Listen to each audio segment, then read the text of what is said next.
tajribasi bo'yicha uchrashuv qilyapmiz. Sizlarda qanaqangi savollar bo'lsa, muammolar bo'lsa, bank sohasi bo'yicha ham, boshqa sohalar bo'yicha bo'lsa ham muammolaringizni ro'yobgacha ko'tarib eshitishga harakat qilamiz. Kreditga bo'lgan ehtiyojlaringiz bo'lsa ham bu uchrashuvda asosiy maqsadimiz yangi ish o'rni yaratish.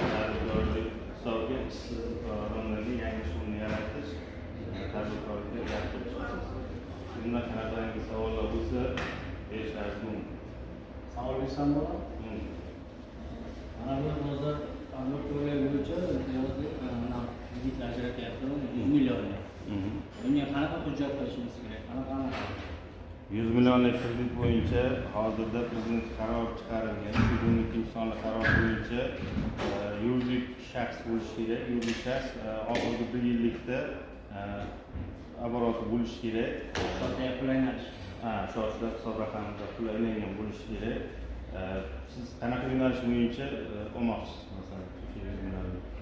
Misoli mana 100 millionlikni tadbirkorlik ishlab chiqarish. Misoli mana bu gumaga zavod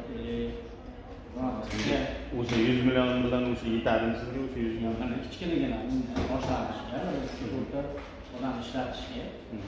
Shunda nechta ish o'rni yaratasiz? Yangi ish o'rni yaratasiz. Siz mijozsiz-a? Bankning mijozi hisoblanadi. Hisob raqamingizni oxirgi 1 yilda oborot qilgansiz, to'g'rimi? Bo'ldi, hujjatlaringizni taqdim qilasiz. Bizda bo'limimiz bor. O'sha mahalla bankirlarimiz bor. Hujjatlaringizni topshirib qilasiz, tez kunda hujjatlaringizni tashlab beramiz. Yangi ish o'rnlarini yaratib beramiz. Yani kimda savollar bo'lsa, bizlar oilaviy ish boshlamoqchi bo'lsa, 10 million imtiyozli kredit uchun qancha? Bundan qanday dokument to'ldirib? Prezidentning 7-sonli qarori bo'yicha 10 milliongacha biz kredit ajratyapmiz. 1,5 yilga 23% dan. Buning uchun o'zini o'zi band qildirishgan shaxslarga, jismoniy shaxslarga o'sha nima ish qilishini aniq ko'rsatib olib kelgandan keyin o'sha soliqda o'sha 375 ming bir minimalniy to'lovni to'lagandan so'ng bir ish kunida kredit ajratib beramiz. Ya'ni plastik ochib, o'sha plastikga naqd beramiz.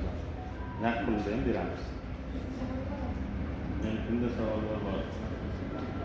Muammo